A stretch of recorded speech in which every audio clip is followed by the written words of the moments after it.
Hi, and welcome back to Chatting with Carrington. I'm your host, Carrington Doyle, and today we will be talking about scoring in Olympic gymnastics.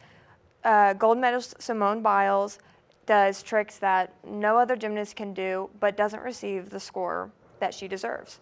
Today to talk about this, I'm joined by Eva Campbell and Jackson Hilliard. Eva, what do you think? Well, I think kind of to get started, it's important to break down her score. So in gymnastics, when you're scoring, you start with a score of just your degree of difficulty. So that's just for how hard your routine is. And then to get you up to that 10, that's how you execute it. And so just an example of this going wrong with Simone is at the Olympics when she had all of her mental health issues. A lot of that branched off of her being scored so conservatively on these skills that she was throwing that a lot of her male counterparts can't even throw without serious bodily harm.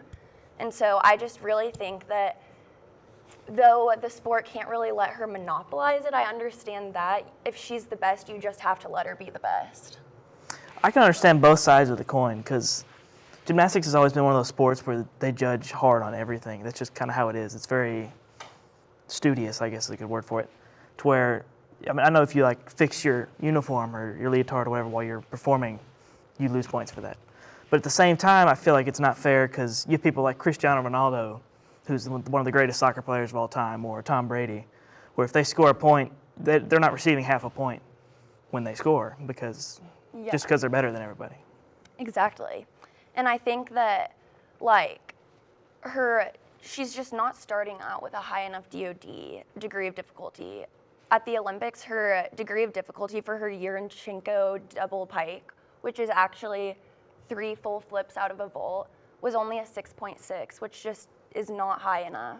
Yeah, I agree with both, how I can see both sides. How on one part, we have Simone Biles going out and throwing skills that no one else can do, and she's risking her career by doing them because she could get seriously injured, how that could affect her mental health if she's not getting the score she deserves. But also I can see how some people could say, if she hasn't lost since 2013, what's the point in, changing her score? She's already winning.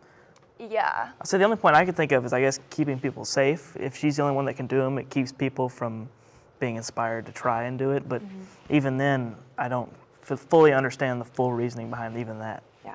Well, that's all the time we have for today. Thank you, Eva Campbell and Jackson Hilliard, for joining me. This was Chatting with Carrington, and I'm your host, Carrington Doyle.